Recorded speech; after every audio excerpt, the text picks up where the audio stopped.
mecanismo de acomodación. Es la capacidad del sistema óptico de cambiar su poder dióptrico, que más o menos lo que hablábamos, con el fin de mover el foco de la imagen y distinguir con nitidez imágenes a diferentes distancias. Entonces, la acomodación en el ojo humano está dada por la función del músculo ciliar y su acción sobre el cristalino. Un cristalino más plano tiene menos poder dióptrico, por lo que permite enfocar objetos a mayor distancia. Por otro lado, un cristalino más curvo aumenta su poder dióptrico y con ello permite enfocar objetos a menor distancia. Para este proceso, entonces, el músculo ciliar se va a contraer, con ello se va a relajar las fibras unulares y el cristalino se va a bombar. O sea, aumenta su curvatura y su poder dióptrico. Y cuando el músculo ciliar se relaja, se tensan las fibras unulares y con ello se aplana el cristalino, disminuyendo su poder dióptrico. Entonces acá tenemos el dibujito del mecanismo de la acomodación. Entonces, el cristalino, acuérdense que está unido a la cápsula del cristalino, en realidad no al cristalino en sí, que el cristalino está envuelto por una cápsula anterior y posterior. Entonces, las fibras de la zónula de cilio, los ligamentos están unidos a la cápsula y acá tenemos el músculo ciliar, los ligamentos suspensorios del cristalino y el cristalino. Por delante, acuérdense, el iris y por delante la córnea. Entonces, acá tenemos en la figura B, cuando el músculo ciliar se relaja, los ligamentos tiran y el cristalino se aplana. Visión lejana. Y al revés, cuando el músculo ciliar se contrae, acá el músculo ciliar está tenso, entonces eso va a hacer que libere la tensión sobre los ligamentos y el cristalino se abombe. Visión cercana. Pero también participan otras cosas. En el mecanismo de la acomodación, la pupila también se contrae al mirar el objeto próximo. Su función es actuar como un diafragma que va a suprimir el aumento relativo de la luz que entra en el ojo a partir de los objetos próximos y por lo tanto disminuye los círculos de difusión de la imagen. Entonces esto también disminuye las aberraciones al obturar las porciones externas del cristalino, o sea, más que nada la parte central del cristalino, el núcleo, y esta contracción pupilar desencadenada por la acomodación es más lenta que la producida por la luz, por el reflejo fotomotor.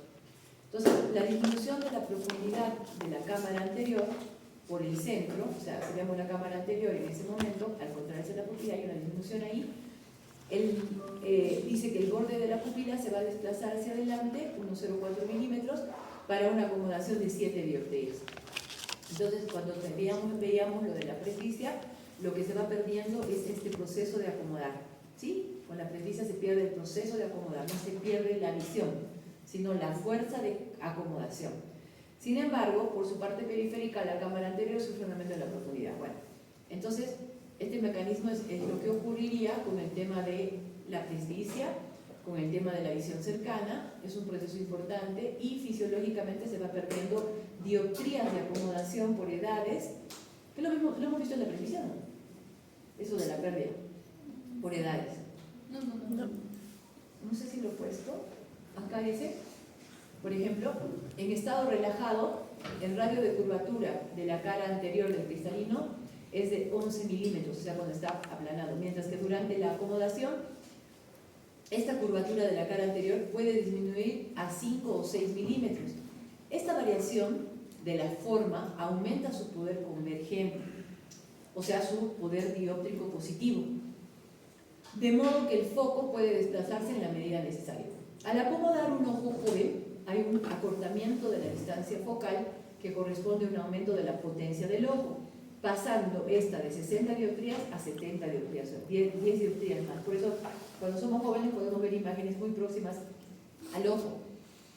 Entonces, en el enfoque, para la visión próxima, el músculo ciliar se contrae, las fibras se relajan y la cápsula del cristalino está distendida de manera que la lente adopta una forma esferoidal, con lo que aumenta su poder refractivo. En el enfoque para la visión lejana, el músculo ciliar está relajado, las fibras están tensas y el cristalino aplanado, en forma elíptica, disminuyendo su poder de refracción. Entonces, la tríada de la acomodación hace referencia a que la acomodación va acompañada de miosis y convergencia, o sea, los ojitos se vienen para adentro, miosis y convergencia.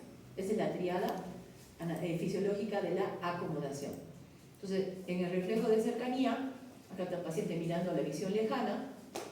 Acuérdense, la convergencia era el movimiento de los ojos hacia la parte nasal, de forma bilateral. Entonces, los ojos miran hacia el centro por acción del tercer par craneal y los músculos rectos internos de ambos ojos. Esa es la convergencia.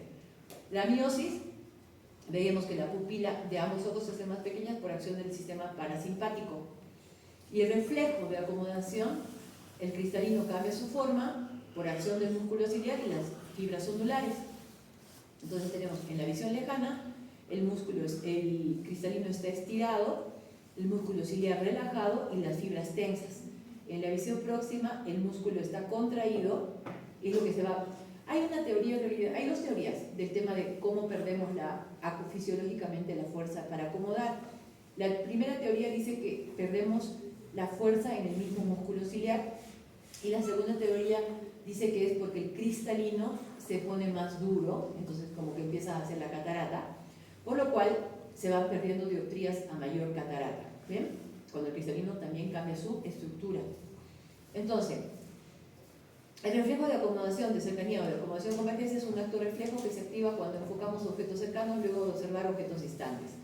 Comprende cambios coordinados en la convergencia, en la pupila y en la forma del cristalino. ¿Se entiende? ¿Les queda ya más claro cómo es el tema aquí con la convergencia y la presbicia? ¿Alguien tiene alguna pregunta de esto? ¿No? Clarísimo. Bien. Entonces, eso es lo que me faltaba decirles, ¿no? ¿Cómo es que ocurre esta cuestión? Entonces, tres partes que participan: cuerpo ciliar, zónula y cristalina. Que, acuérdense, a través de la cápsula que está unida ahí los ligamentos suspensorios. Bueno, eso es lo que me había olvidado de darles en la clase pasada. Ahora les voy a dar la clase de... Nos quedan dos temas, ¿no? Para el examen. Ojo seco y ojo rojo, ¿no? Sí. Vamos a dar ojo seco.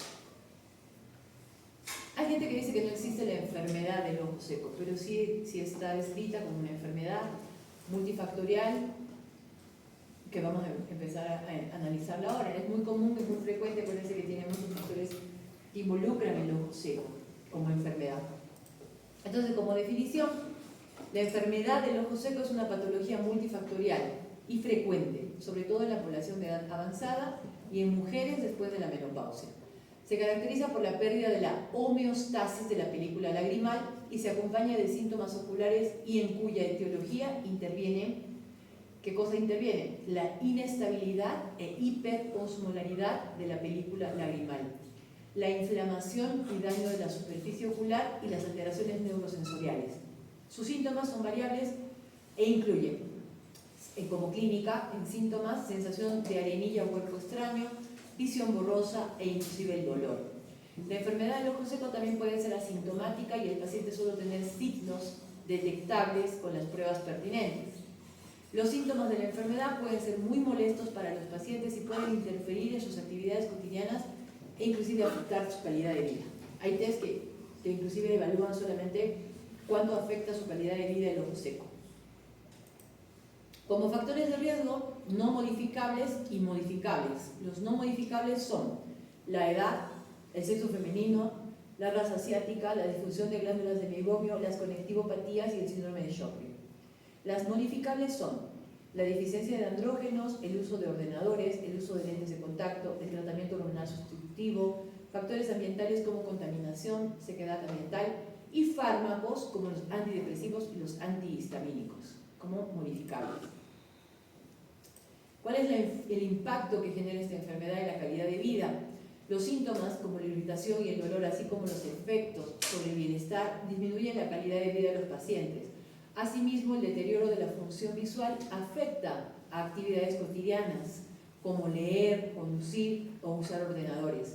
Esta disminución de la calidad de vida causada por la enfermedad del ojo seco tiene efectos psicológicos como depresión y ansiedad. Entonces, hay personas que se dedican, que su trabajo es absolutamente ordenadores, entonces muchas veces vienen desesperados porque dicen ya no soportan más y quieren hasta renunciar a su actividad laboral por los síntomas que tienen, ¿no? Y sobre todo el dolor, y no resisten tantas horas de ordenadores. Entonces, ¿cuál es el impacto en la función del paciente? En la función visual.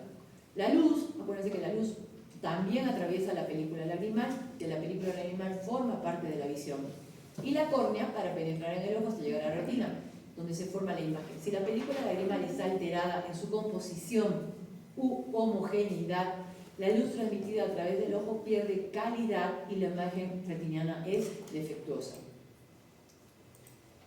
Entonces, vamos a ver qué bases anatómicas tenemos, que es, a ver, en el aparato lagrimal teníamos de la parte secretora, la parte excretora y la parte de inervación. En la parte secretora del aparato lagrimal contamos con la glándula lagrimal principal y las accesorias, que están las glándulas de Krauss y las glándulas de Wolfram. Otras estructuras importantes para la producción de las lágrimas también son las glándulas de meiomio, las glándulas de Sayce y las células caliciformes de la conjuntiva. En el borde del párpado se encuentran las glándulas de Gel y las glándulas de Moll. Entonces, vamos a ir de la parte de afuera, que más o menos ustedes algunos lo han hecho en su maqueta. Tenemos el saco lagrimal ubicado en la parte superior y temporal de la órbita del globo ocular. Tenemos ahí la glándula lagrimal principal, que tiene los ductos lagrimales que drenan sobre la superficie ocular, y por efecto del parpadeo esto discurre en forma uniforme hacia su parte excretora, que serían los puntos lagrimales, los conductos lagrimales, el saco lagrimal, hacia la nariz por el conducto nasolagrimal, y donde se encontraba esta válvula que también les había mostrado en algunas patologías de la infancia, que estaba imperforada y que muchos sufrían de rebosamiento, o sea, como que rebalsaba la lágrima. Entonces, luego tenemos acá un corte del párpado, donde tenemos las glándulas de Krauss, la conjuntiva del fondo de saco. Parece que la conjuntiva cubría la parte desde el limbo esclerocorneal hacia la parte de atrás, se une por este fondo de saco de la conjuntiva y recubre la cara interna del párpado. Luego, dentro de estas tenemos las células caliciformes, tenemos también las glándulas de Wolfram. Acá vemos la conjuntiva que cubre la parte vulvar del ojo. Luego tenemos por aquí las glándulas de Moll, las glándulas de Sayce y las glándulas sudoríparas. Y la más importante de las glándulas, la que secreta lípidos, es la glándula de meiomio, con su conducto que drena en los puntitos que están en el borde libre de los párpados. Entonces, todas estas intervienen en la producción también secretora de la película lagrimal. La parte excretora ya sabemos que es a través de los puntos, los canalículos, el saco y el conducto nasolagrimal. Acá tenemos otra fotito donde podemos ver los puntos lagrimales, las glándulas de Sayce y las aperturas de las glándulas de meiomio. Acá tenemos los folículos, que serían las pestañas, y los músculos, el músculo de Rolano y el tarso, en el que están en los tarsos, que son los que ayudan a secretar estas glándulas. En la parte de inervación de la glándula lagrimal principal es simpática, parasimpática y sensorial. ¿Qué quiere decir eso? Que a través de diferentes mecanismos secretan. La estimulación de la glándula lagrimal y su consiguiente secreción se produce mediante un arco reflejo que también involucra a la córnea, al nervio trigémino y el tronco encefálico, el nervio facial y la propia glándula. Entrando ya a lo que sería la lágrima y la película lagrimal.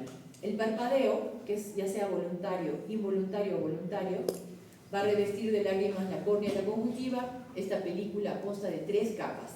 La más externa, que es la capa lipídica, que recubre la película lagrimal, lo que hace es que retrasa la evaporación de la capa acuosa, que es la segunda parte, estabiliza la película lagrimal y actúa como lubricante entre los párpados y la córnea. Su contenido proviene sobre todo de las glándulas de meiomio y en menor proporción de las glándulas de Sayce. La capa acuosa ocupa la parte intermedia de la película, es la de mayor tamaño y se compone de agua en un 98% de electrolitos como sodio, potasio, calcio, magnesio, clorofosfato, péptidos y proteínas. También tiene enzimas que nos permitirían la protección, o sea, que no se infecte todo el tiempo el ojo, que no se inflame, o también actúan como inflamatorios, de acuerdo a la gente que esté que entra al ojo, ¿no? Sus funciones: lubricación, limpieza de pequeñas partículas, prevención de infecciones, aporte de nutrientes y oxígeno a la córnea. Está formada por la secreción de la glándula lagrimal principal y también contribuyen en ella, en poca porción, las glándulas accesorias de Wolfram y Krauss. Y la última capa de la película lagrimal es la capa de mucina, que es la más interna y va a ayudar a mantener el ojo húmedo y lubricado al distribuir la capa acuosa sobre la superficie ocular, lo que la hace hidrofílica. Esta capa también nutre el epitelio corneal y tiene la función de proteger frente a partículas y microorganismos. Su contenido procede de las células caliciformes de la conjuntiva y de las células epiteliales corneales y conjuntivales. En cuanto a lo que es la homeostasis de la película lagrimal, entonces acá les muestro una foto de las capas que componen la película lagrimal. Entonces la capa más externa es la capa lipídica, le sigue la capa acuosa, que es la de mayor cantidad, la más gruesa, y al final, en contacto ya con la córnea, la capa de mucina. Entonces, alteraciones de esta película se deben a cambios en su composición o a la disminución de su producción debido, por ejemplo, al proceso inflamatorio de las glándulas lagrimales, como el síndrome de Sjögren, donde hay es una alteración autoinmune que ataca las glándulas secretoras, como la de la saliva y la de la lágrima. El mantenimiento de esta homeostasis de la película depende de que la unidad funcional lagrimal, o sea, todas estas capas, y también con sus anexos, formada por la superficie ocular y los anexos secretores y las conexiones nerviosas, motoras y sensoriales. Entonces, de todo esto va a depender la homeostasis de la película lagrimal. La pérdida de la homeostasis es la base del desarrollo de la enfermedad del ojo seco. Entonces, en cuanto a lo que es la fisiopatología, hay primero una pérdida de esa homeostasis con hiperosmolaridad. Después hay una inestabilidad de la película y una inflamación, por último, depende del grado de ojo seco, de la superficie ocular, donde ya van a ocurrir apoptosis celular, tanto de células epiteliales de la córnea, de la conjuntiva, como de las células caliciformes. Este es un dibujito bien conocido, donde te muestran todas las causas de ojo seco, donde lo primero que hay es una instabilidad de la película, que hace que haya una hiperosmolaridad. La hiperosmolaridad genera daño celular, muerte celular, eso genera estimulación neural, inflamación, salida de citoquinas y pérdida de células caliciformes. Todo un círculo vicioso, donde dentro del círculo está la disfunción de glándulas de meibomio. Lo que hace la disfunción de glándulas de meibomio, que es la parte de excreción de lípidos, es provocar un cambio en la flora, luego liberación de toxinas, inflamación de los párpados, y eso es todo lo mismo, ¿no? ¿Y qué cosas tenemos en general que pueden provocar ojo seco? Un montón de cosas. Entonces tenemos la disfunción de glándulas de meibomio, la blefaritis, irregularidades en los párpados, como las chalasis. Acuérdense que había dermatochalasis y conjuntivochalasis. Medicaciones tópicas con conservantes, o sea, pacientes que requieren tratamiento crónico para algún problema visual, digamos, como el glaucoma, como alergias, etcétera, también. O sea, tratamientos crónicos tópicos.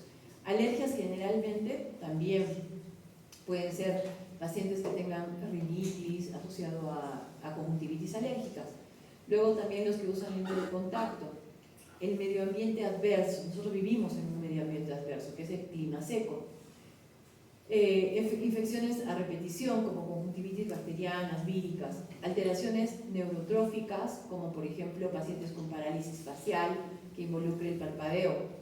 Cirugías refractivas. Hemos dicho que la cirugía refractiva dejaba el ojo muy seco. Algunas cirugías oculares también, cirugías de catarata, de pterigio, etc.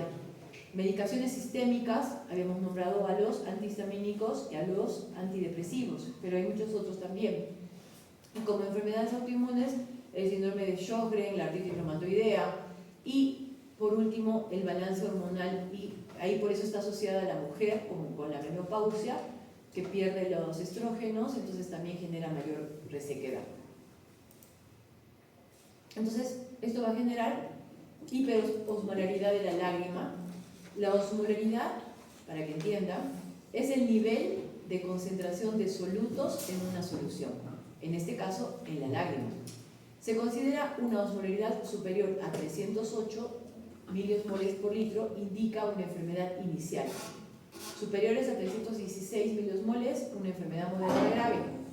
El aumento de la osmolaridad de la lágrima puede deberse a una secreción lagrimal insuficiente, a una evaporación excesiva de la lágrima y la consecuente reducción del componente acuoso.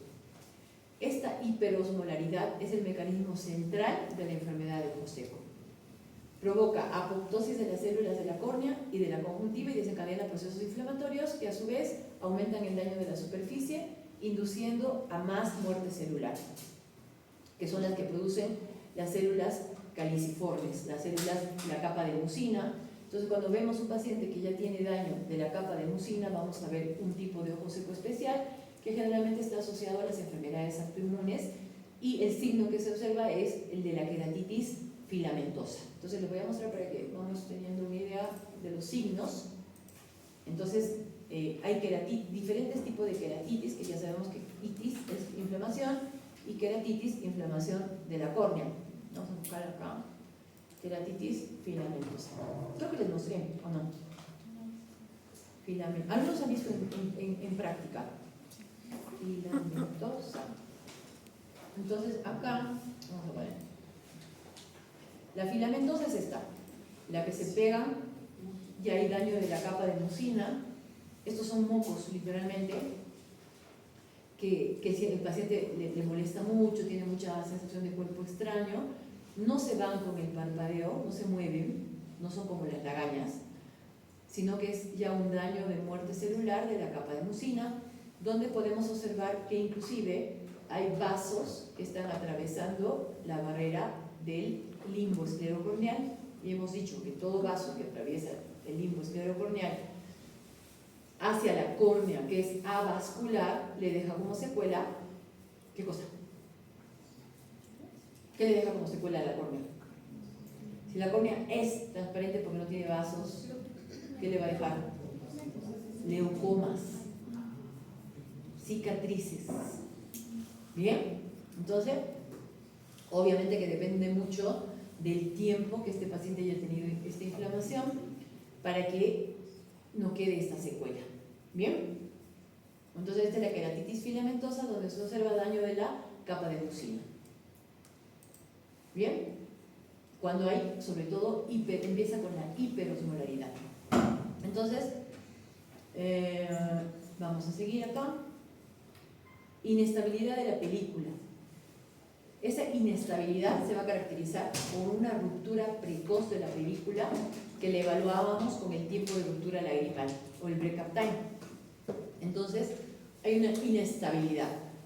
Puede ser considerada consecuencia, primero de la hiperosmolaridad de la lágrima, o puede deberse a alteraciones de la superficie ocular provocadas por el uso de productos tópicos, lentes de contacto, y la inestabilidad la veríamos entonces con el BOLT, que es el tiempo de ruptura de la lágrima en inglés.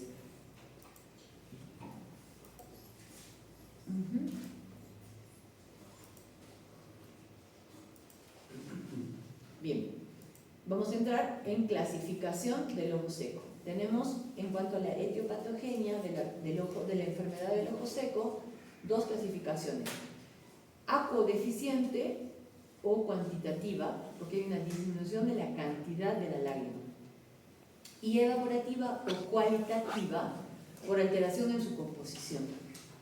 Entonces, en la acodeficiente hay una alteración en la cantidad, en la producción de la lágrima. Ahí tenemos a las enfermedades como el autoinmunes, como el síndrome de Sjögren, que es sistémica y crónica y afecta, como les había dicho recién, a las glándulas exócrinas. Sus características son enfermedad del ojo seco y lacerosis o sequedad bucal.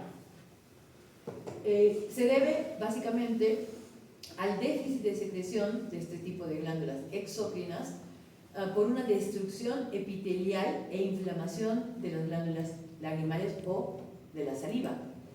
La xerostomía y la xeroftalmía, así se describe el ojo seco autoinmune. El sistema inmunitario ataca estas glándulas que se encargan de producir esa humedad. Entonces el paciente tiene xeroftalmía, o sea, esto se va a traducir como síntomas en escozor, quemazón y molestias constantes en el ojo, y en la xerostomía va a ir acompañada de aumento de las glándulas salivales que generan sequedad en la boca y con el tiempo caries, infección, hongos. O sea, paciente que no puede tragar comida seca, tiene que tomar con líquidos todo el tiempo su comida, es muy incómodo, no pueden comer cualquier cosa, se atoran, se tosen. Entonces, inclusive hay tratamientos para esto, de la xerostomía, como saliva artificial, es asqueroso, pero bueno, ahí. Toman saliva artificial. Así como lágrimas artificiales, también es saliva artificial. Y los no Sjögren, que son no asociadas a esta enfermedad, son menos graves, son más frecuentes en pacientes mayores y su evolución es más lenta. En este caso hay una deficiencia de las glándulas lagrimales que puede deberse inclusive con el envejecimiento y sobre todo en pacientes del sexo femenino, procesos inflamatorios crónicos, sistémicos, linfoma, HIV, enfermedades del injerto conjunto al huésped o déficit congénito como la dacria que nacen sin la glándula. Después tenemos acodeficientes no asociadas a Sjögren, las obstrucciones de los conductos lagrimales que pueden ocurrir a consecuencia de la cicatrización conjuntival en pacientes con tracoma y después de quemaduras térmicas y químicas. Entonces acá ya estamos hablando de un daño traumático, ya sea químico, ya sea inflamatorio como el tracoma, que va a producir obstrucción de los conductos lagrimales. Luego está la hiposecreción refleja por un bloqueo motor, como en el caso del daño del nervio facial, que también puede deberse a un bloqueo sensorial que entre otros fenómenos se acompaña de una menor velocidad de parpadeo, hiposecreción refleja. Y la iatrogénica o por fármacos también, o sea, hay gente que trata el ojo seco con gotas que tienen dentro de su composición productos que generan ojo seco. Entonces también es otra cosa que la farmacéutica tuvo que evaluar en los años, porque no puedes tratar un ojo seco con productos que a su vez sequen el ojo. O cuando también reciben múltiples tratamientos y no investigan, ¿no? Y después tenemos la evaporativa, que es la más frecuente de todos los ojos secos, donde hay trastornos de los párpados o de la superficie ocular. De forma intrínseca se evalúa o se clasifica a este tipo de ojo seco evaporativo cuando ésta presenta sobre todo la disfunción de las glándulas de meiomio. Esto es la causa más frecuente de ojo seco evaporativo, o sea que le está faltando la capa lipídica a esa calidad de película lagrimal, sería una mala calidad. Esto, las glándulas de meibomio pueden estar bloqueadas, atrofiadas o inflamadas, y esto va a disminuir esta capa y en consecuencia la evaporación de la lágrima aumenta y por tanto su osmolaridad. Entonces acá tienen unas fotitos de cómo están los puntos de la glándulas de drenaje de la glándula de meibomio y cómo se ven alterados y cómo es también su producción, ¿no? Como ven acá se ve 0, está todo bien, acá se ve ya algunos puntos obstruidos, acá en el punto 2 más puntos obstruidos con una secreción ya más no tan líquida, sino más grasosa, más espesa, y en el punto 4 pues tienes que comprimirle completamente para que drene todo esto. Esta si se infecta se hacen los orzuelos, para que sepan, infección de estas glándulas externas. Lo otro sería los trastornos de apertura de los párpados, que les dije, una mala hiposecreción refleja porque hay un cierre incompleto de los párpados y esto se llama lagoftalmos. No se cierra bien, este paciente presenta una parálisis facial del lado derecho, entonces no permite que el músculo auricular se cierre completamente y genera como un extropion también en esa zona, con exposición de la conjuntiva del tarso inferior, irritación permanente de esa zona, secreción a su vez como que lagrimea más el paciente porque empieza a tener queratitis por exposición, que es diferente a la queratitis filamentosa. La queratitis esta, ya saben por qué es daño ya de las células de mucina. En cambio la queratitis, el otro tipo de queratitis que es la puntata, queratitis puntata,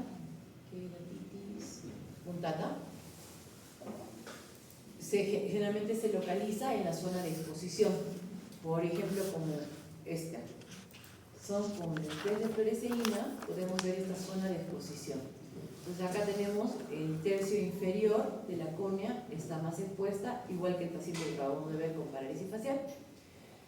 Y también nos habla de qué tipo de actividad puede tener el paciente, ¿no? Porque, por ejemplo, si vemos queratitis en el tercio inferior y no tiene parálisis, pensamos que el paciente ve mucho celular. Pero si tiene una queratitis en el centro, por acá, pensamos que ve mucho ordenador, mucha computadora. ¿Bien? Entonces, a veces por la localización de la queratitis podemos pensar en el daño. Si tiene una queratitis acá arriba, lo más probable es que tenga un cuerpo extraño debajo del tarso. ¿Se entiende? Del párpado superior. Bien, entonces, todo esto va a generar un aumento de la evaporación de la película lagrimal. Otra cosa que es muy frecuente, como les decía, es la baja frecuencia del parpadeo. Esto, la baja frecuencia del parpadeo completo, va a impedir el recambio normal de las lágrimas y que su distribución sea normal por la córnea y la conjuntiva. Y esto es frecuente en los usuarios de ordenadores y otras pantallas. La lectura y otras actividades de fijación visual también pueden asociarse a una disminución de frecuencia de parpadeo, como tejer, pintarse la uña, etc. Hace que estén con la actividad de fijación, por eso es importante preguntar al paciente a qué se dedica, cuánto tiempo hace esa actividad, para poder recomendarle justamente que se obligue a parpadear. Entonces, también vemos ahora en una enfermedad como el Parkinson, que puede generar también enfermedad del ojo seco, por una disminución de la frecuencia del parpadeo, pero no porque quieran ni estén mirando computadoras, sino porque tienen la famosa cara de póker. De ahí viene la cara de póker, cuando juegan cartas. ¿Por qué? Porque tiene parpadeo disminuido, hipomimia, que significa que no tiene mucha expresión su facie, cara de pomada, porque también brilla su cara, y cialorrea, ven que le sale como saliva por los costaditos. Esa es la cara de parkinsoniana o inexpresiva del jugador de póker. Entonces ellos tienen poca frecuencia del parpadeo, una disminución, y esto va a generar también, también presenta, porque dicen cara de pomada, porque presenta también alteración de la calidad de la secreción de las glándulas de meiomio. Entonces ya hemos visto las causas intrínsecas, entonces sabemos uso de computadora, celular, que es lo que más se hace hoy por hoy, y también conductores. O sea, también el conductor presenta bastante enfermedad de ojo seco porque por lo menos conductores nocturnos o de ruta larga no parpadean nunca, están mirando el retrovisor, el espejo, que si la ventana abierta para que no se duerma, entonces todo eso genera mayor posibilidad de que tenga peor ojo seco, ¿no? Y dentro de las causas extrínsecas, habíamos dicho factores como trastornos de la superficie ocular, ocasionadas, por ejemplo, por falta de vitamina A, o tratamientos tópicos con PAC, que es lo que les dije que muchos tratamientos crónicos tienen. Es un producto, una sustancia que se utiliza para conservar el producto principal. Entonces, como conservantes, para que no le entre hongo, bacteria, qué sé yo, a la gota, le ponen el PAC. Entonces, estos tratamientos generan mayor resequedad. Por eso el paciente que te dice, no me quiero poner la gota de glaucoma porque me arde. Mucha gente piensa que el hecho de que un tratamiento no le arda ya están mejorando su glaucoma, por ejemplo. Sí, ya no me arde el ojo cuando me pongo la gota, pues ya estoy bien. No, nada que ver. Es otra cosa lo que buscamos, pero la afiliación a un tratamiento crónico es muy importante que el paciente lo tolere, porque si me pongo cada vez que me voy a poner la gota, o sé que me va a arder, me va a doler, se me va a poner rojo mi ojo, pues ya no me la quiero poner. Y las otras cosas que generan también los tratamientos tópicos, ¿no? Por ejemplo, como los análogos de prostaglandina que se utilizan en el glaucoma, genera un cambio de coloración del iris. Por ejemplo, un paciente con ojo verde, si va a empezar a usar un tratamiento para glaucoma y le cambia el color del ojo, pues a algunos no les gusta la idea, ¿no? O les hace crecer las pestañas. ¿En qué ojo está usando este paciente la gota? En el izquierdo. Exacto. Entonces, decimos, a ver, paciente varón que usa la gota para glaucoma en un solo ojo que tiene estos efectos colaterales y no le avisas, no le va a gustar nada que le crezca las pestañas. Le tienes que preguntar, le tienes que comentar los efectos colaterales para ver si acepta o no su tratamiento el paciente. Igual que acá. Entonces tenemos, ¿en qué ojo está usando el paciente la gota? se nota, ¿no? Mayor eritema en los párpados, como una inflamación, también usar gotas crónicamente de otro tipo que no sean lubricantes sin conservantes. Y otra causa extrínseca, bueno, también las enfermedades alérgicas, como las conjuntivitis alérgicas, pueden dañar la superficie ocular al provocar queratitis puntata, que ya saben cómo es, difusa o úlceras. Y las irregularidades de la superficie corneal también inducen en instabilidad de la película lagrimal, como cuando les nombré la irregularidades de la superficie, por ejemplo la conjuntivo chalasis, que es igual a la dermatochalasis, pero de la conjuntiva. Conjuntivo chalasis.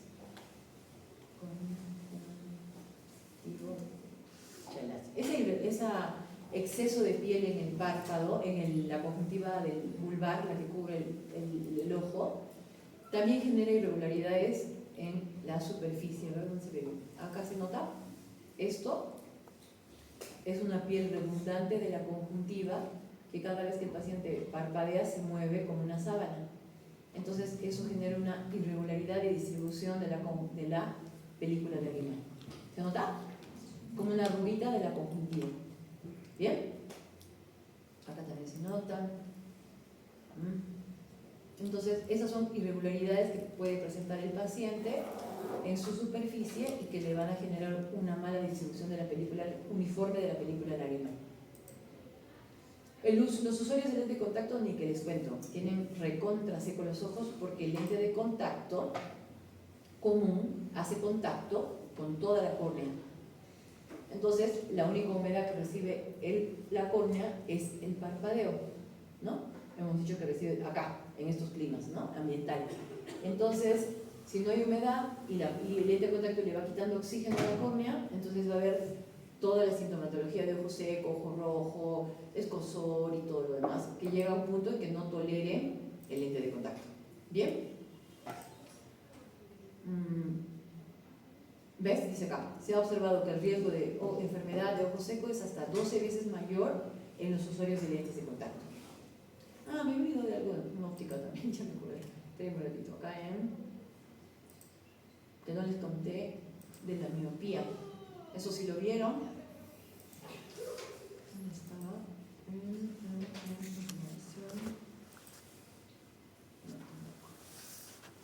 Que tiene que ver también con las enfermedades que está acá, en miopía. Que lo vimos, clasificación de miopía. Acuérdense de las lesiones que vienen asociadas a los miopes. Y esto, que es la epidemia del siglo XXI, que se estima que al final de esta década hasta 1/3 de la población sufrirán de miopía. ¿Y cuáles eran las causas? Pueden ser genéticas, puedes heredar la miopía, pero sobre todo esto, exceso de trabajo visual cercano. Cercano, hablamos cuando es menos de 20 centímetros para adentro, ¿no? Lejano, visión lejana ya es a partir de los 60 centímetros para afuera.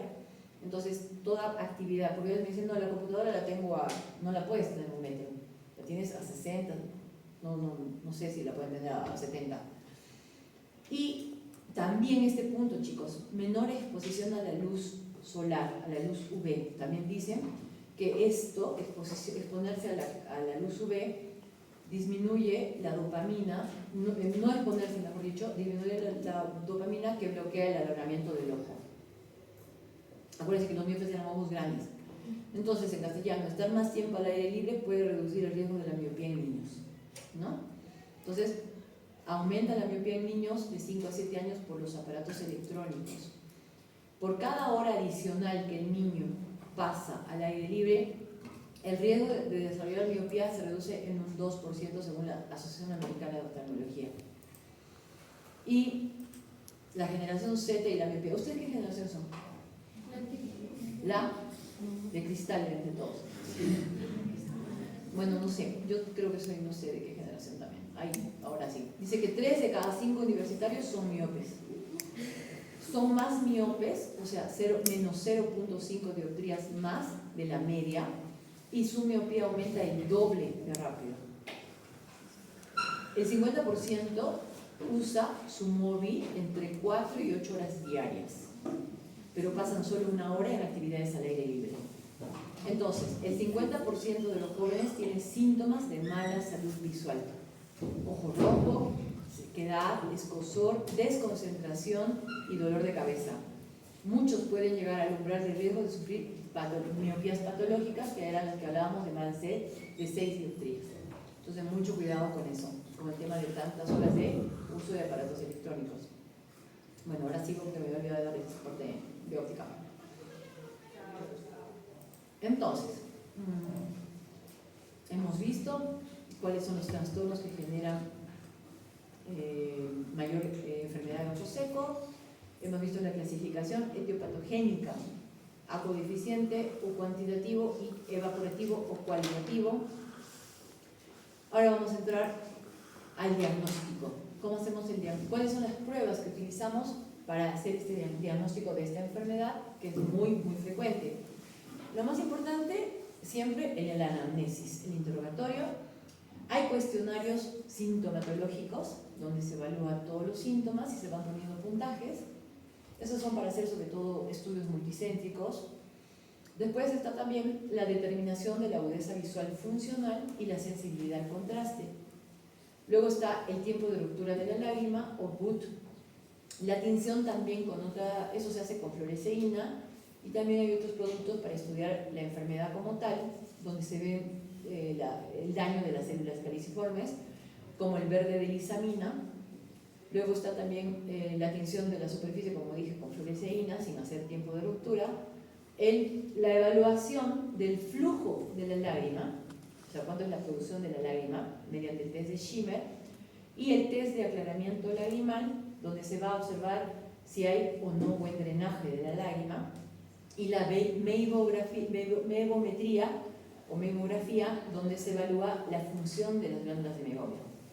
Entonces, dentro de lo que sería la historia clínica, tenemos que preguntar la parte ocular. Entonces, ¿qué le decimos al paciente? Orientamos siempre el interrogatorio, cada especialidad tiene su forma de preguntar las cosas. Entonces, en la parte ocular, nos interesaría saber si el paciente tiene tratamientos tópicos crónicos, con qué frecuencia, hace cuándo lo usa, y si el frasco contiene o no conservantes. También si usa descongestivos como los vasoconstrictores, que mucha gente cree que esta gota es un lubricante. A ver si a alguno le pasó.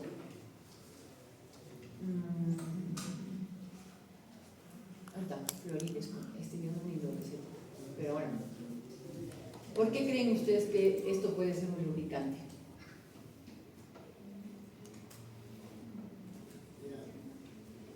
Yo le pongo así, ¿y ustedes qué dirían? Ah, esa gota es de manzanilla, ¿sí o no? Pues no es manzanilla, es descongestivo. Toda gota que termina acá, en solina, es descongestiva, no es lubricante. ¿Y qué le pasaba al ojo cuando, y sale re barato, mira, sale 10 soles? Por eso la gente es lo primero que se compra. Entonces el Floril, como tienen engañosamente la publicidad de este laboratorio de ponerle florcitas de manzanilla. Entonces la gente dice, no, yo me pongo siempre la gota de manzanilla. Sí hay gotas de manzanilla, pero esta no es una manzanilla, ¿ya? Entonces lo que hace el ojo seco, uno de los signos es ponerse rojo. Entonces, con el Floril le cerramos los vasitos a la fuerza, los descongestionamos rápidamente. Se siente alivio, sí se siente alivio, pero si lo usamos esporádicamente, si lo usamos todos los días, 3 veces al día, voy a provocarme queratitis, una mayor inestabilidad, una mayor hiperosmolaridad, porque el cuerpo lo que estaba pidiendo era oxígeno. La córnea lo que estaba pidiendo era oxígeno. Por eso utilizo una vía que es dilatar los vasos para que le envíe oxígeno a la córnea por otro lado, y yo con esa gotita le cierro a la fuerza esa vía, y el cuerpo dice, le sigue faltando oxígeno. Entonces la vuelve a abrir y yo se la vuelvo a cerrar y la vuelvo a abrir, y en ese afán de abrir y cerrar a la fuerza los vasos, generó que los vasos no sepan si responderle a la gota o al cuerpo. Entonces generó como varices en el ojo. ¿Bien? Entonces mucho cuidado con el tipo de gotas que usamos. Hay que preguntarle al paciente si sabe la composición o si su gotita terminaba en solina. También le preguntamos si usa lentes de contacto, con qué frecuencia y qué cuidados tiene en su uso. Y si sufre también de conjuntivitis alérgicas, o sea, hay gente que te dice, yo tengo rinitis y cuando tengo rinitis se me inflaman los ojos, me lagrimea, me pica, etc. También es importante preguntar, porque habíamos dicho que formaba parte de esta enfermedad, cirugías oculares o palpebrales y qué otras enfermedades podríamos tener en cuenta si ha tenido parálisis facial o al observarlo podemos ver que no parpadea bien de un lado, que tiene estropio por la parálisis, etc.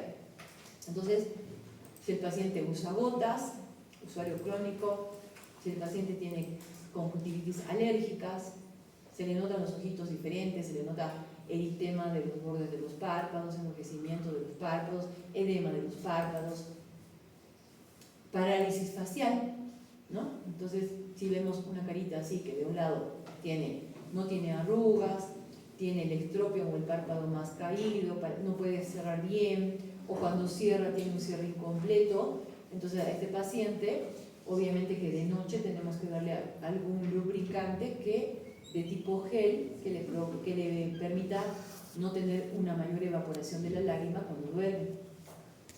Y bueno, el desvío de la comisura, ¿no? Hay mucha gente que no sabe que tuvo parálisis y solo con mirarlo nos damos cuenta, no se han dado cuenta ellos. Dentro de la historia médica, ¿qué puntos son importantes? Si fuma, cómo es la higiene de sus párpados y de su ojo. Por ejemplo, hay gente que se limpia, cuando se pintan las mujeres sobre todo se suelen limpiar con grasa, se usa vaselina o cremas para sacarse la pintura. Entonces, ¿qué provocaría la grasa en la superficie de los párpados? Este fenómeno provocaría meibomitis. ¿Por qué? Porque obstruiría con grasa las glándulas que forman grasa. Entonces generaría un ojo seco evaporativo. También le preguntamos, si por ejemplo vemos que viene con algunos síntomas de artritis, ¿no? Le vemos los deditos medio deformados, no hace falta que el paciente nos diga, ya le estamos viendo. Le preguntamos, ¿usted tiene alguna enfermedad tipo artritis? ¿No?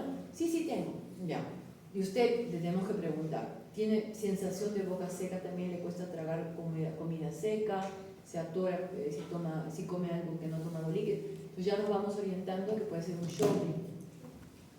Después también preguntamos si hay cansancio, dolores articulares, musculares no asociados a las enfermedades autoinmunes. Y dentro de los fármacos sistémicos, todos los fármacos que generen mayor sequedad, diuréticos, antihistamínicos, tratamientos hormonales, antidepresivos, ansiolíticos, antineoplásicos y anticolinérgicos. Antecedentes de enfermedades inflamatorias sistémicas, ya hemos dicho. Si está en la menopausia, también hemos dicho que en la mujer menopáusica empeora el ojo seco.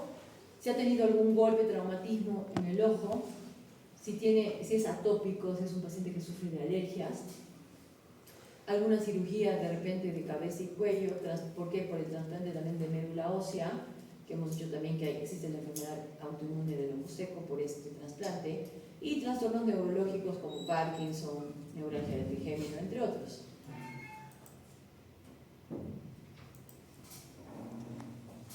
Eso dentro de la historia clínica, dentro de las pruebas para el diagnóstico. Luego tenemos la agudeza visual funcional y la sensibilidad al contraste.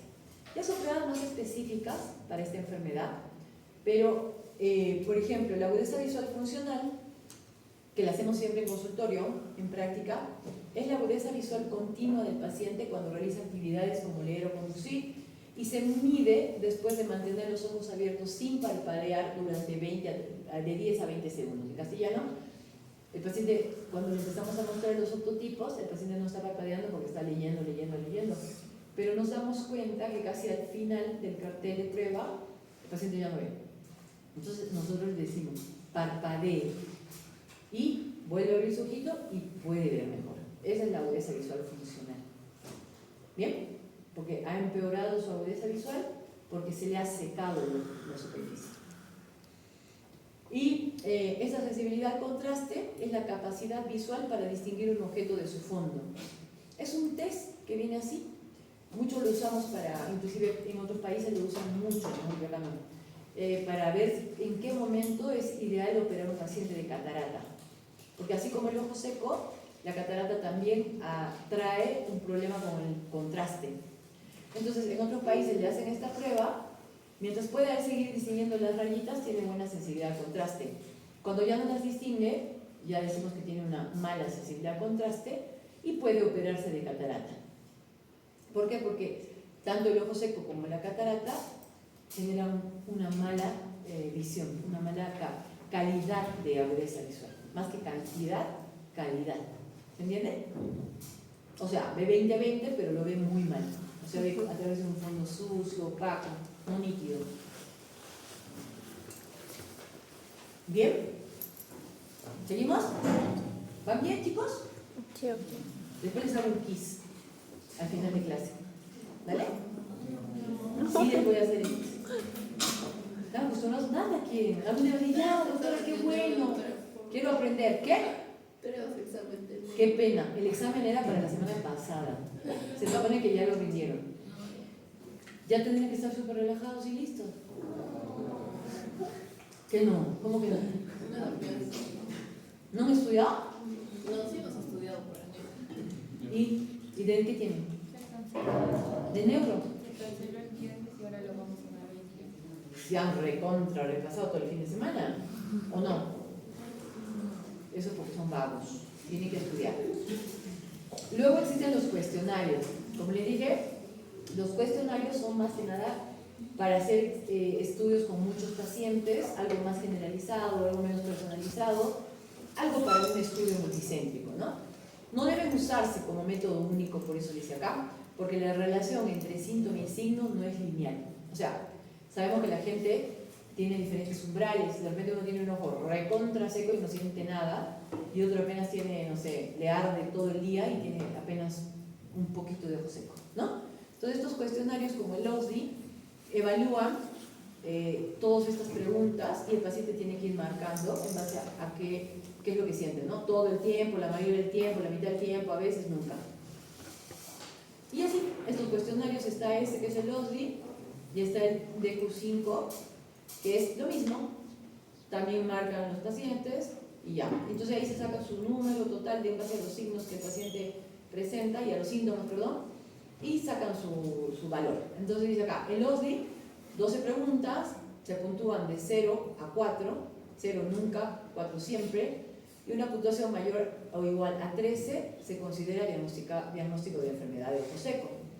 El DRIVE consta de 5 preguntas y una puntuación mayor o igual a 6 también indica enfermedad de ojo seco, pero ya saben que son cuestionarios, como dice acá, no hay relación entre síntomas y signos, no es lineal. ¿Bien?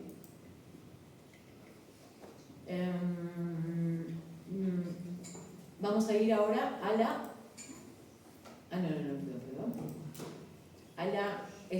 La tinción con fluoresceína es un líquido que se utiliza, que tiñe las zonas de la superficie ocular que tengan defectos del epitelio corneal.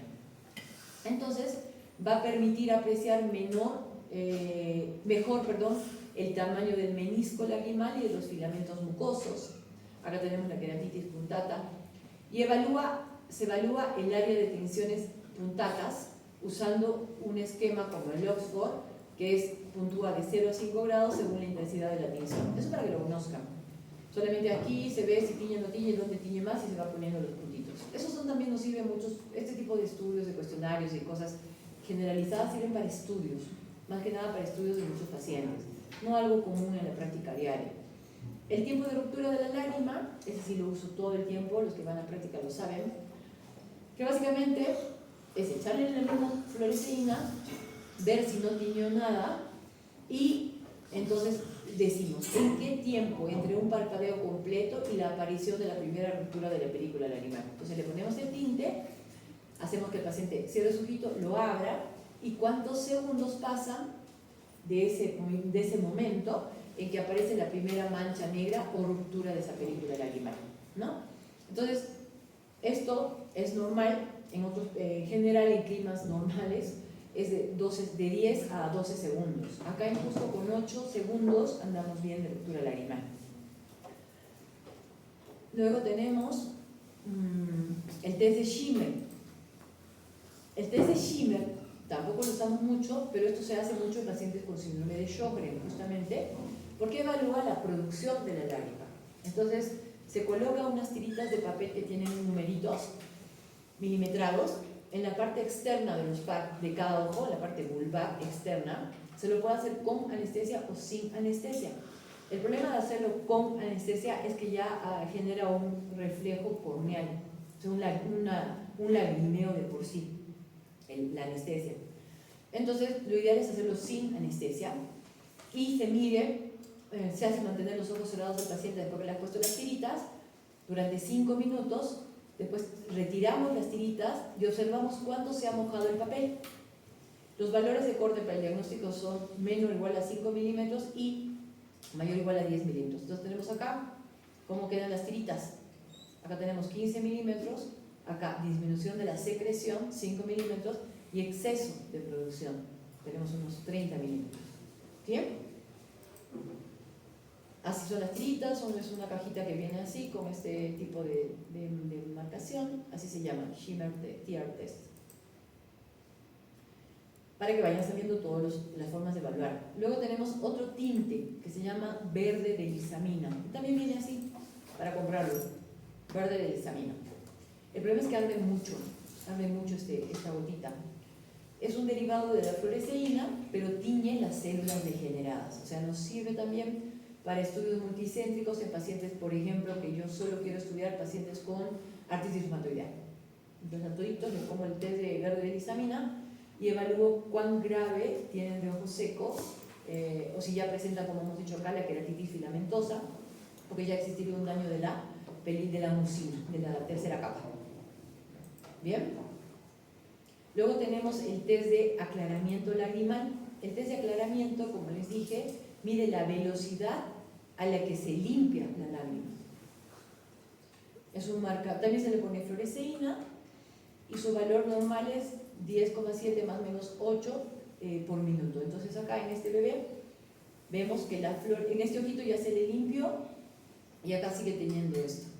Entonces lo más probable es que tenga que, en este ojo, que tenga que, se supone que están entendiendo a la perfección toda la clase. Jorge, ¿qué tiene el niño en el ojo izquierdo? Estamos diciendo la limpieza de la peli de la lágrima. ¿Qué puede tener? Mala producción, evaporación o qué. ¿Nada, Jorge? ¿Podría ser mala producción por una miomitis? No, nada, cero. A ver, Álvaro, ¿era? Álvaro, ¿y que está solito ahí? Que estoy mirando de anteojos. Tú. Gonzalo, no me acuerdo. Rafael, ¿qué te parece?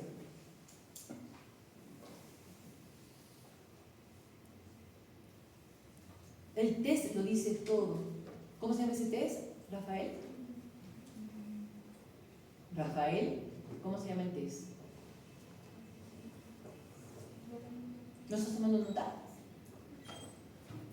Rafael, contesta, hijo, hazte cargo de lo que te estoy preguntando. No estás tomando nota. ¿Por qué? ¿Estás en otra? ¿Tienes que hacer otra cosa en este momento? ¿Por qué no aprovechan las clases, chicos? Si yo les estoy dando clase y están pensando en los huevos del gallo, no están aprovechando, están físicamente, pero no están aprovechando la hora de clase. La hora de clase es para captar todo lo que yo he dicho, para que después no tengan más que mirar los dibujitos y acordarse de la clase. Si están pensando en neuro ahorita, están mal. No.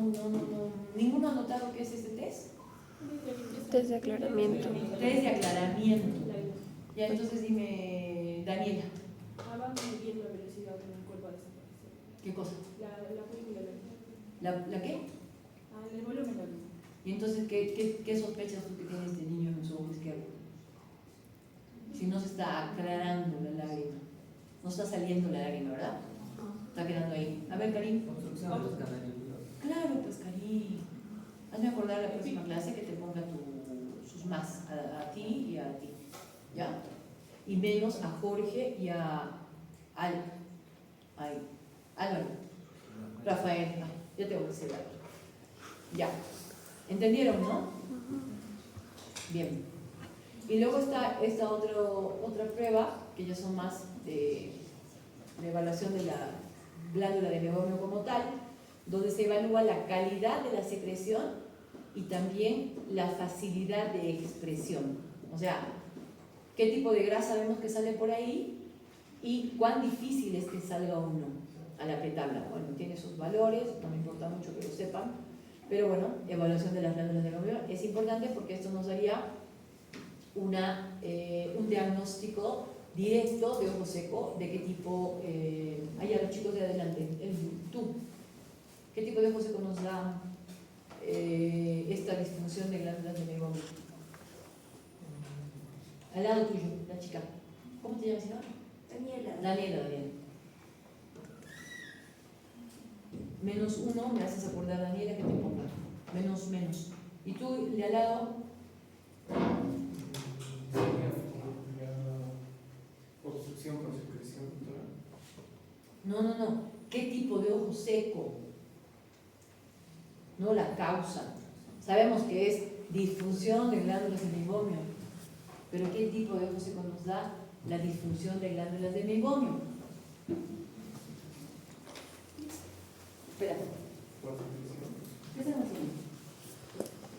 Están estudiando neuro. Vayan a estudiar neuro. De verdad, salgan. Los que quieran estudiar neuro, salgan. Ya tienen su presente todos. No pierdan el tiempo conmigo, de verdad. No los voy a poner mala nota, nada, pero o estudian bien neuro o escuchan mi clase. Pero las dos cosas a la vez no las podemos hacer. Que yo sepa, ¿no? Nuestro cerebro está concentrado ahorita en estudiar neuro. De verdad les digo de corazón, no les voy a poner nada. Pero los que se quedan para prestarme atención. Los que se van para estudiar bien. No están estudiando ahí a medias, medio mirando la foto, medio que no sé qué me va a preguntar. De verdad, chicos, les voy a abrir la puerta, no quiero perder más tiempo. Vayan los que les he dicho. ¿Ya? Hay otro lugar donde pueden estudiar tranquilos. Acá al lado hay una aula vacía. Chicos, no me hagan perder el tiempo, porque si me hacen perder el tiempo, de verdad les voy a convencer. Por favor. Los que quieran, ¿ah? De verdad. ¿Tú? ¿Tienes examen de negro?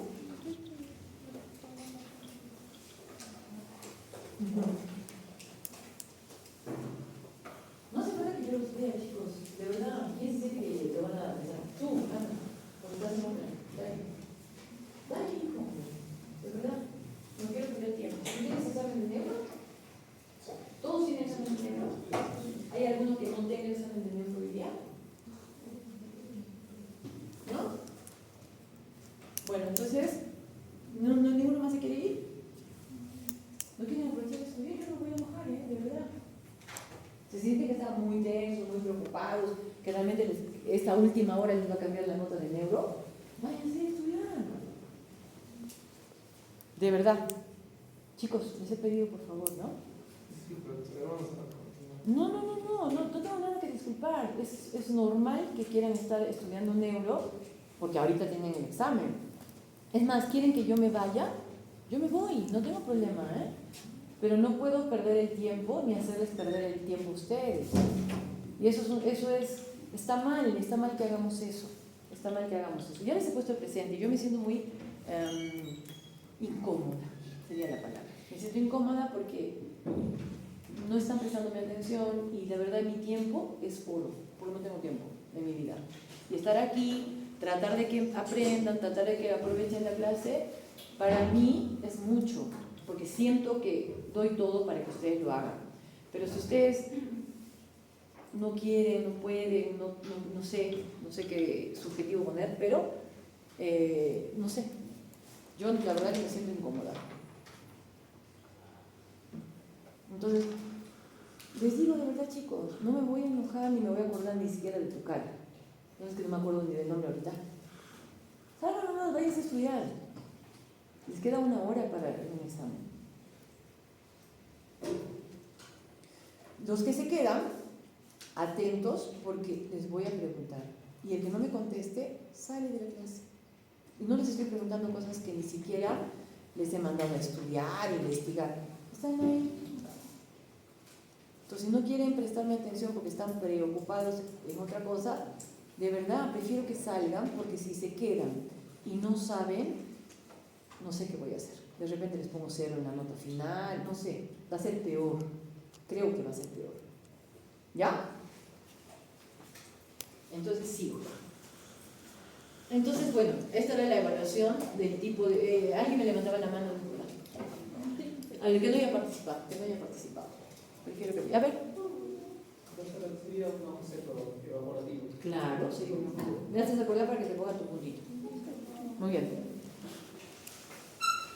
Ya, es que también tiene que participar los de atrás.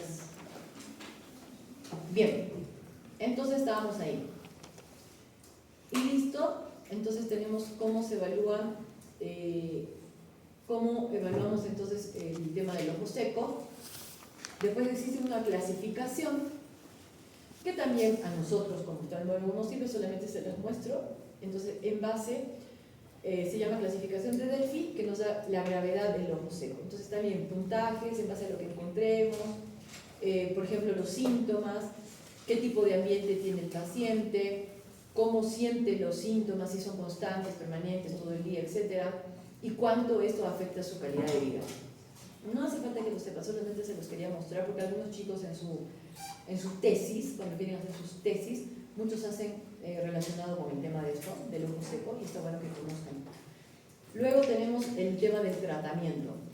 En el tratamiento hay muchas opciones en base al tipo de ojo seco que encontramos y a la gravedad.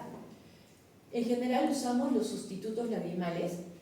Obviamente que lo ideal de un sustituto sería que no tengan conservantes, que sean compatibles con lentes de contacto y lo más importante, de bajo coste. Eso acá en Perú no existe. Hay muchas drogas, muchos medicamentos que son sustitutos. Por ejemplo, está el ácido hialurónico, la carmelosa, el hidroxipropilguar, la metilcelulosa, los extraños, la tealosa. Y acá les puse fotitos de cómo vienen dosificados, cómo son sus formas farmacéuticas en las gotas sin conservantes, ¿no? Estos son productos que sus tapas, su forma de gotero, su forma todo de aplicación son diferentes a los goteros comunes. Este también es otra forma de administración de gotas sin conservantes que se llaman monodosis, porque vienen supuestamente cada ampollita para usarlo y después que se acaba rápido lo tiran. Entonces no permite que el frasco se contamine, etc. Entonces, otra cosa que usamos mucho para el tema del tratamiento del ojo seco, si tenemos disfunción de glándulas de meiomio, es la higiene palpebral. Entonces, el tema de mejorar la calidad de la película lagrimal a través del calentamiento y de la limpieza con masaje de las glándulas de meiomio. Usamos toallitas que pueden ser para ese tipo, fabricadas para ese tipo de limpieza, o vienen también así en espumas, que son con su lente para calentar el párpado, su espumita de limpieza. Estos son productos derivados del árbol del té. Entonces se trata de usar productos lo más naturales posibles. Luego tenemos también el tema para retener agua sobre la córnea, que lo habíamos conversado también en el tratamiento de queratocono, los lentes de contacto escleral. Como verán, hace contacto en la esclera, entonces permite una mayor lubricación de la córnea. Todo el tiempo está lubricada la córnea, a diferencia del contacto corneal, lente de contacto común, que eran lentes de contacto más pequeños y que generaban un mayor ojo seco. Luego también tenemos esto que se llaman retenedores de agua, que se llaman puntum plac. Son como gomitas que se meten en los puntos lagrimales para retener la poca lágrima que produce el paciente. Estos puntum plac en un tiempo se usaban muchísimo, pero yo estoy totalmente en desacuerdo en hacerlo, porque si consideramos, por ejemplo, un Sjögren, que dijimos que era una lesión autoinmune de las propias células, se considera entonces una lágrima buena o una lágrima de mala calidad la que produce esa enfermedad. Mala. O sea, inflamada. Entonces yo encima le voy a retener esa lágrima en el ojo, no es bueno. Pero antes se usaba mucho. Entonces estos son gomitas que se incrustan fácilmente acá con un disparadorcito y mantendría, digamos, su lágrima. Puntum plac. Luego tenemos, dentro del tratamiento, estimulación lagrimal. Acá usamos los secretagogos que estimulan la secreción acuosa, lipídica o mucosa, que es lo mismo que les dije de la saliva. También utilizan secretagogos. Por ejemplo, salivia es pilocarpina, que provocaría en tabletas que el paciente secrete más saliva. Entonces igualito hay para el ojo. Entonces agarramos y usamos, ya sea por vía tópica como el dicuafosol sódico o la Revamil, eso no existe en el Perú, por si acaso, solamente la pilocarpina o la cevimelina. Entonces también podemos utilizar sustitutos biológicos. Dentro de los sustitutos biológicos están los derivados de la sangre, como el suero autólogo. En enfermedad del ojo seco asociada a enfermedades inflamatorias pasa lo mismo que el puntum plac. Podría tener un efecto contraproducente debido a una mayor concentración de las citoquinas inflamatorias. ¿Por qué? Porque su sangre está inflamada, se considera así igual, ¿no es cierto? Tenemos factor reumatoideo, proteína C reactiva alta, entonces no es una buena sangre tampoco para sacarle sangre y prepararle su propio suero. No se prepara suero de otro paciente para un paciente, se dona sangre, se dona plasma, se dona, pero no para gotas. No está indicado prepararle, digamos, yo tengo buena sangre y le quiero preparar para mi tía que tiene artritis, ¿no?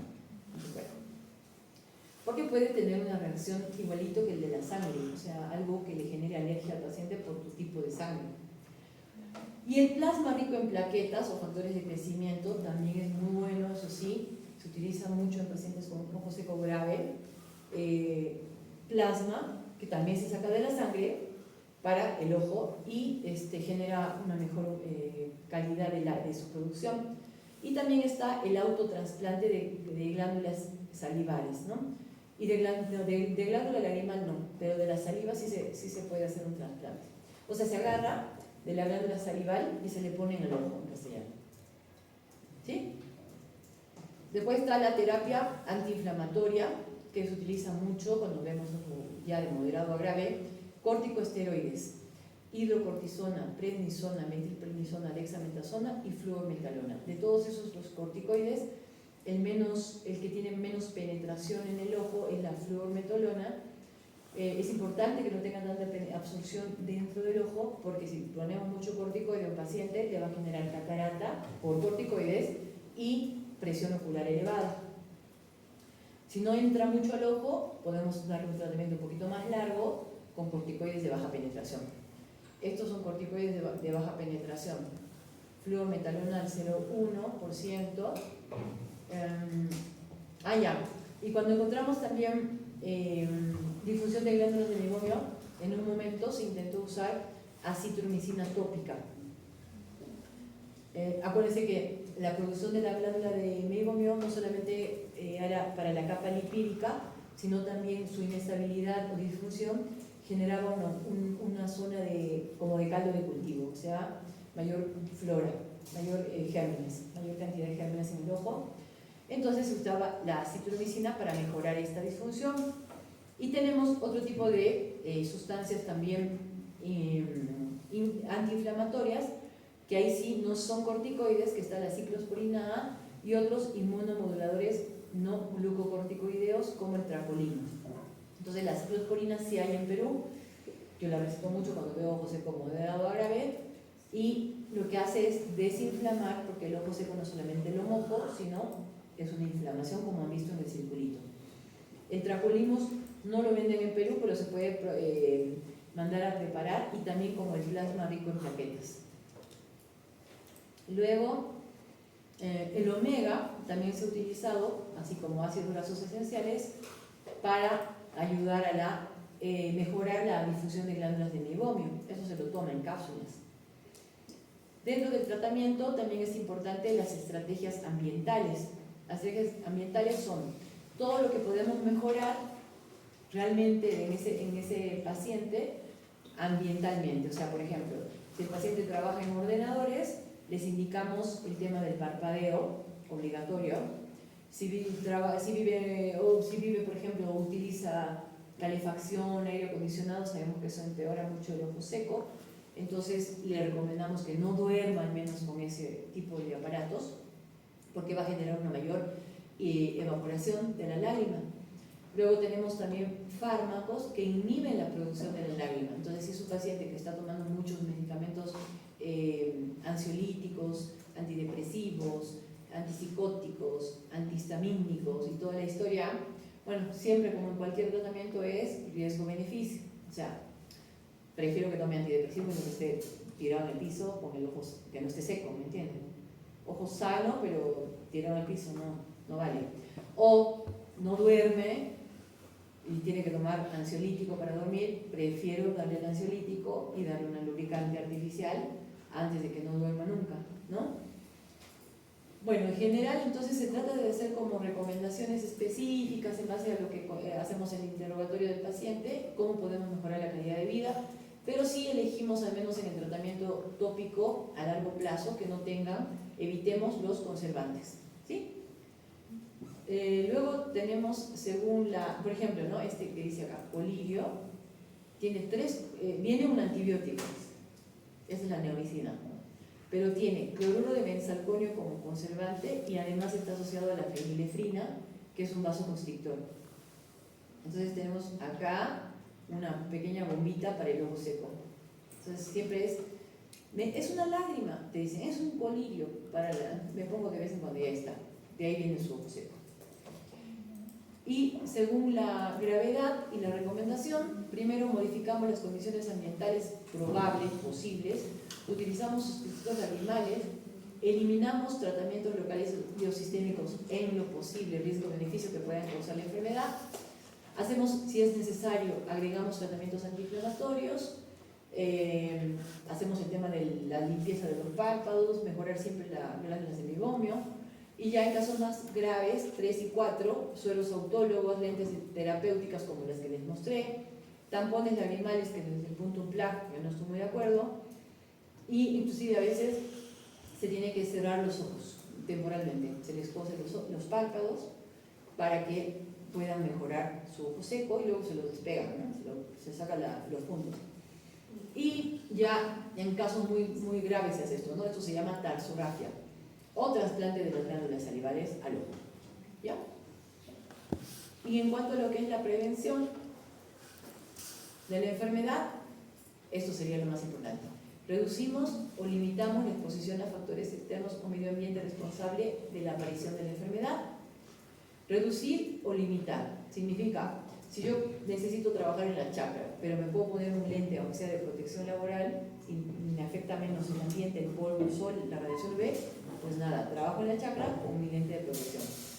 Instauro el hábito de higiene palpebral, lo que les dije, siempre hay que mejorar el tema de las glándulas de meiomio y el tema de dormir las horas de sueño ideales. También se puede, en algunos casos usamos humidificadores de ambiente, que son como hervidores eléctricos que humidifican el cuarto, y controlamos enfermedades que puedan potenciar o desencadenar la enfermedad, la rosácea, las conjuntivitis alérgicas, los hábitos laborales, esos son el tema del descanso visual, mirando a la distancia y todo esto del parpadeo, que siempre es importante. El ojo en este clima, la actividad visual, de fijación visual en computadoras, en ordenadores, es de 20 minutos a 15 minutos, donde tienen que obligarse a parpadear y mirar a la distancia. Eso es un ejercicio de higiene visual. Cambios y mejoras en la dieta, incorporando productos ricos en vitaminas A y C, omega 3. Y en cuanto al uso de lente de contacto, obviamente tratar de que lo use lo menos posible, siempre con lubricantes artificiales, y elegir lentes permeables al oxígeno, porque hay lentes que son más permeables al oxígeno que otros. Bien, y eso era todo lo del ojo seco. ¿Alguien tiene alguna pregunta? A ver. Doctora, cuando llegan a coserle los ojos, ¿cuánto tiempo debería estar así? 14 días. ¿Cuando llegan qué? Cuando se le cosen los ojos. ¿La tarsografía? Ajá. No, eso es máximo 4 o 5 días. Entonces se pega después bien y no lo puedes abrir. Se lo pega, se lo sutura de una manera muy superficial y solamente se sostienen los bordes externos de donde nos delineamos de la parte externa de ahí, así, pero puntos sueltos, así, no así. Ah, ya no sé si. Ah, eso. A veces sí, por ejemplo en el paciente ese de la, ¿dónde estaba este? En clasificación, a ver, creo que estaba acá, en este sería bueno una tarsografía, pero no completa, con que tú agarres esta punta y la cierres hasta acá, o sea, toda esta esquina externa del ángulo externo, ya, suficiente. Porque no va a parpadear nunca, nunca se va a cerrar bien su ojo. Ellos cuando parpadean, el ojo se le va para arriba y tú lo ves. Se llama signo de Bell. O sea, tú cuando estás con el ojo abierto y no cierras tu párpado, tú parpadeas, el ojo se va para arriba. Pero cuando tú tienes eso, no parpadeas bien, por una parálisis y todo esto, el ojo se va así. Entonces siempre está expuesto. Entonces ahí sí le puedes hacer la tarsografía. Y también cuando teníamos el euribléfaro exagerado, ¿se acuerdan? Euribléfaro. Cuando hay un euribléfaro exagerado, también se le cosen las esquinitas a los pacientes, por ejemplo en esta parte siempre va a tener queratitis por exposición. ¿Entiendes? Como doble aire, por aquí y por aquí. Entonces acá con que le hagas un puntito, pero para siempre, ya está. ¿Se entiende? ¿Alguien más? ¿Alguna pregunta más? Ajá. Pregúntame. Doctora, entonces, como nosotros usamos rímel y nos delineamos, ¿cuál sería el Producto para limpiarse. Ajá, o sea, como que... El agua micelar, pero consigue de una marca que tenga menos aceite posible. No con toallitas de maquilladora, no húmedas de poto de bebé, tienen alcohol. Ajá, no. Y tampoco con grasa, vaselina, aceite de coco, no sé qué más usan. Ajá. Nada de grasa, en lo posible. Pero siempre tu fomentito tibio, aunque sea los fines de semana. Ya. ¿Entienden lo que es un fomento? Sí. Ya. ¿Alguien más? ¿Alguna otra pregunta? Es interesante el tema este de la enfermedad del ojo seco. Y todo lo que involucra. Y es una de las enfermedades más frecuentes de esta época por la cantidad de gente que usa aparato electrónico.